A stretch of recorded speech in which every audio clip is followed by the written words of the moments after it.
Hello y'all, Kilt-Man here, Kilt-Man at your roving oot and about service. Now, yes, we're motivating, we are vehicular. Now, a little trick, little thing right now. Mrs Kilt-Man, seated beside me here. Say hello, Mrs Kilt-Man. She just went, that's hello in Mrs Kilt-Man language. We're going to play a little game on me. I love my movie soundtracks. Most of you guys know that. I can be encyclopedic about movie soundtracks. So what we've done, I set her loose in like one of the libraries of soundtracks and CDs. I said, go on, select one there at random. Don't show it me, and don't pick the obvious ones. Don't go for anything that's on top or anywhere in a prominent little pile which I've obviously been playing. Just pick something at random and then put it into the car CD player, and let's see if Kilt-Man knows what the fuck it is and can even talk about it, because then chances are she's probably picked something which I got no fucking idea I even had. But there you go. So over to you, Mrs Kilt-Man, as we pull up at the lights. So I'm not going to look because the track titles will pop up on that little display thing. You best turn it up a little bit.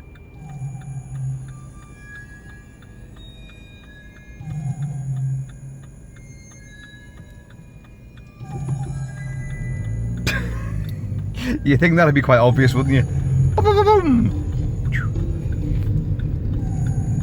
Louder again, Mrs K.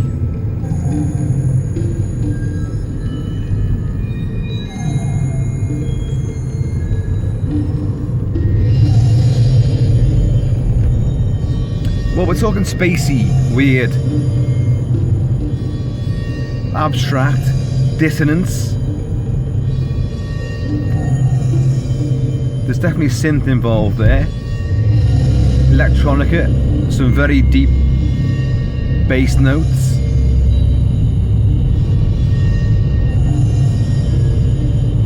Some of you out there are going like, Kilt-Man, it's you idiots, come on, it's so obvious.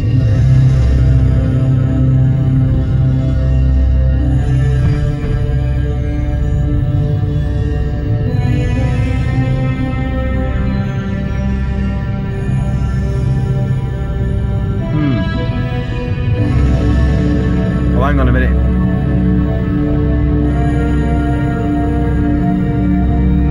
See, I'm looking that way because I know that I can see track titles will be there.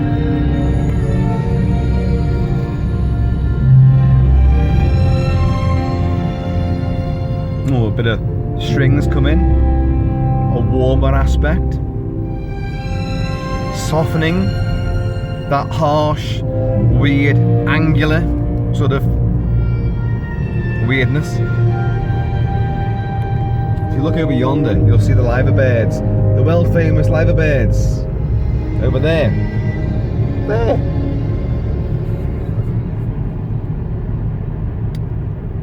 Well, okay, if that was the main title, I've got no idea what that was. But I bought this,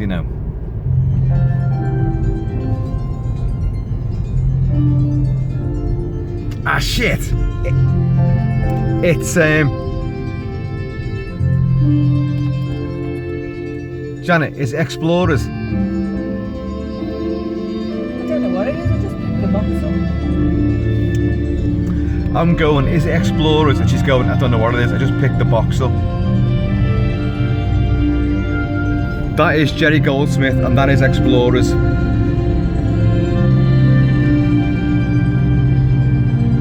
Take Him Home is the track title. How do I find out what it is?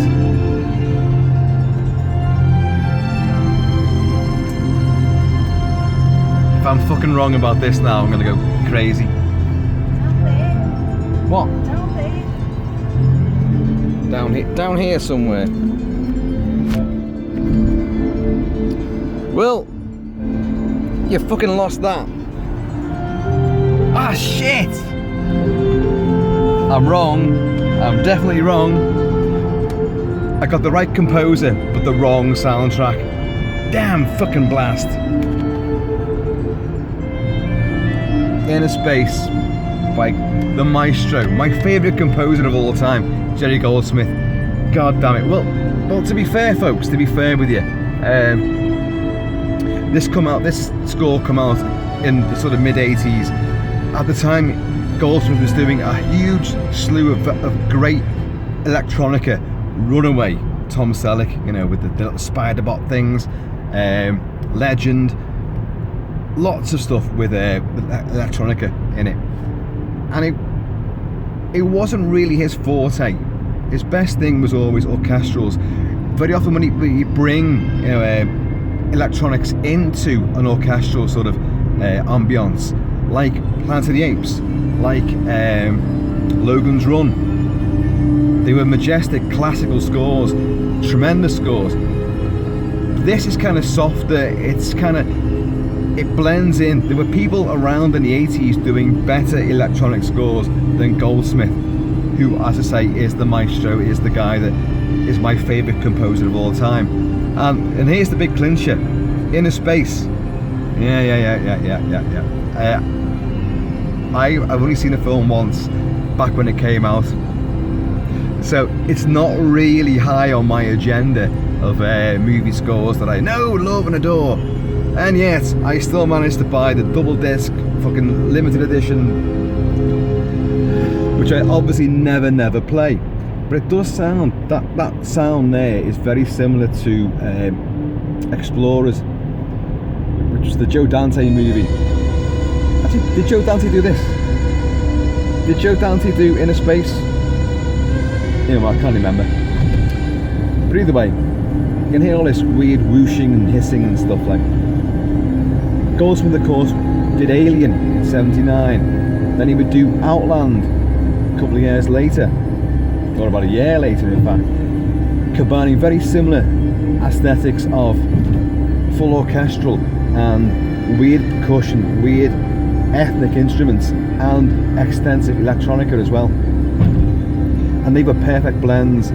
Then he made that little shift into like the likes of Inner Space, the likes of Explorers, and Runaway, where it's more lushly, warmly electronic. But listen to this, it's fuzzy, it's bizarre. And damn Mrs Kilt-Man for getting one that I didn't get right. But I think I've explained to you why I didn't get this one. I still like it though, I do like it. I just don't know it very well. There you go. Trumpets, bit of brass work going in there. A hallmark of Goldsmith.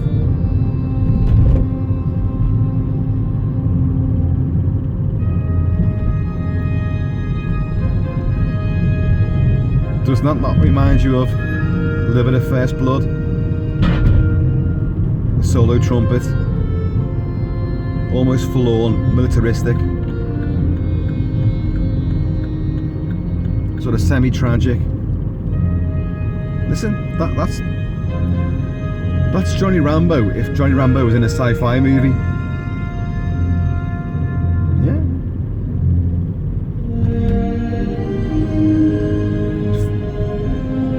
I feel like Goldsmith can bring the lush warmth into it. Any track, any cue, he can switch it round so easily. It's lovely, isn't it?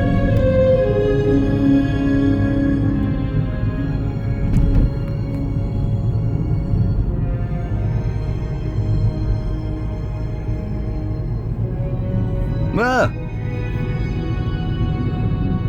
The sun doth shine.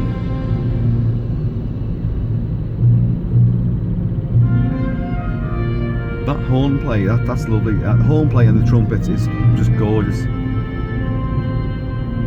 It brings us an element of like elegance and dignity to it.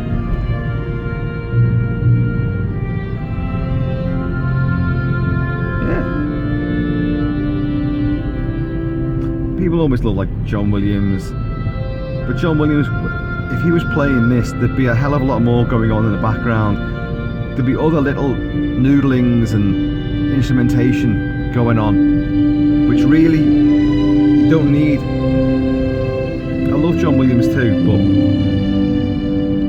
Jerry Goldsmith kept his melodies, his motifs very simple, at best very simple, very streamlined and elegant. They spoke for themselves. I mean, John Williams at his best, you know, like Star Wars, Superman, you know, his scores of that ilk, which are genuine bona fide masterpieces, they were very simple, and everything in the background worked towards it. In many, well, decades since those scores, Jaws, Close Encounters, you know, Dracula, his scores have become elaborately complicated and complex, unnecessarily confused and jumbled with lots of other stuff going on, which detracts from the actual theme itself. Whereas Goldsmith never really did that. Goldsmith kept it clean, simple. You can hear this. Well, if I shut up, you'd hear it.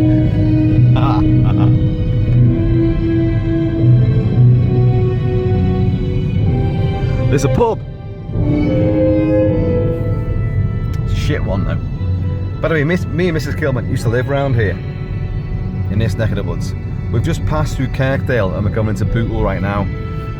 Bootle. And like, this is where Mrs Kilt-Man's from. Bootle.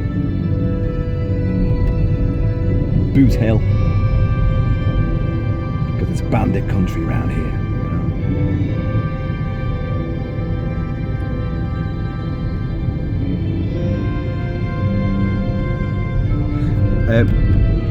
Goldsmith also did the awesome Extreme Prejudice during this time period as well, which was the remake, the sort of modern day reworking of the Wild Bunch for Walter Hill. Walter Hill always wanted to emulate Sam Peckinpah. Sam Peckinpah made the Wild Bunch back in 1968, and he was the guy that devised the exit wound, basically. Blood squibs going off and bullets coming out the back of someone, the back of their head. He transformed cinematic violence into a work of almost balletic but bloodthirsty art. Walter Hill is his descendant, basically. He's trying to emulate pretty much everything that Peckinpah ever did. The use of slow motion and then fast cut. Well, he did Extreme Prejudice, which was basically a reworking of the Wild Bunch, and Goldsmith scored that with a very elaborate combination, very similar to this actually, of percussion, plaintive motifs, trumpets, and then lush electronica. Very similar. It came out at the same time, so you can see certain composers, you can base their stuff within certain time periods of their career, and this very definitely fits into Extreme Prejudice. Even Gremlins. This is quite exciting actually.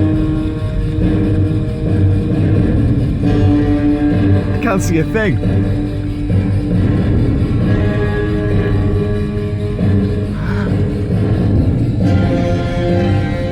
It's making all my wrinkles show up.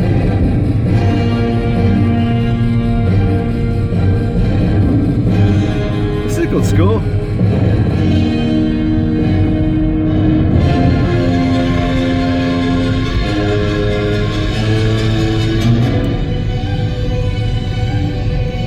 There's another major Goldsmithyism. A bombastic, and it whistles off these little spirals.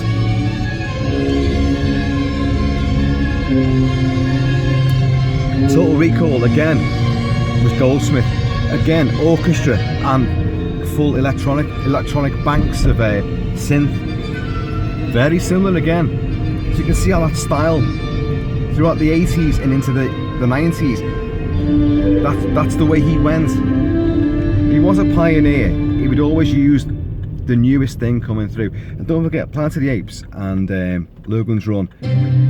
Planet of the Apes was 1968 or 69.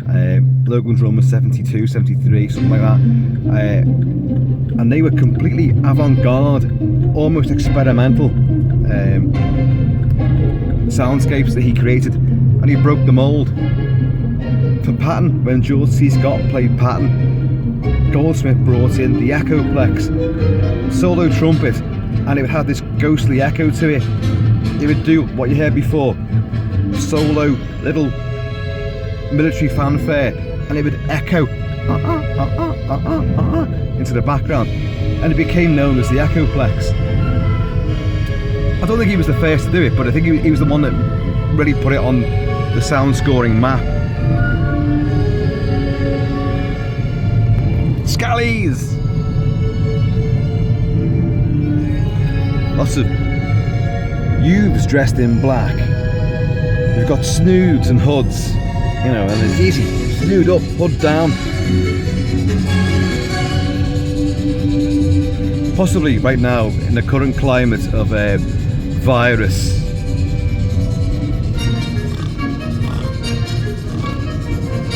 coronavirus, you say? Oh, what, again? But yeah, maybe Scally's got the right idea.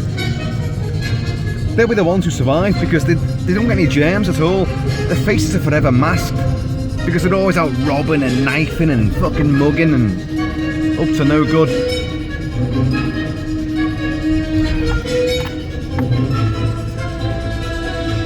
We just blew a tyre. No, we've entered the land of the speed bumps. There's one. Whoa! And there's fucking millions of these. Another one! Look at that bastard! Baboosh! Anyway folks, that was a little trick, the Kilt-Man. And yeah, it worked. I'll give myself 1 point there. I got the composer, I got the wrong score. And we've got one for the way. We've got one for the way home as well. And again, I don't know what it is. So, but you know, judging by this one, my hopes aren't too high. Anyway, folks, with a few electronic whooshes.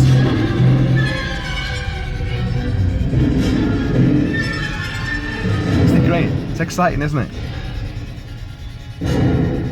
And now we're stuck behind one of these little fucking farty ass buses. That's kind of busted. It only traffics, you know, OAPs, geriatrics and cripples. It barely goes anywhere. It literally goes around a couple of city blocks, that's it. But it takes its fucking time doing it, you know.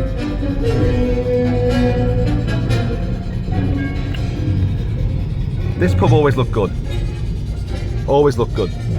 But now it's not a pub anymore. I'm not even sure what the hell that is now. I think there's probably students in there. Who knows? Folks, anyway, that's it for now. I'm gonna reconvene with you shortly. So, in the meantime, and in between time, stay happy, stay healthy, stay safe, and just enjoy yourselves. Don't forget, lockdown doesn't have to be boring fucking snooze fest. You can have fun. You can watch Kilt-Man videos with no interruptions. I'm gonna see you all. Woo.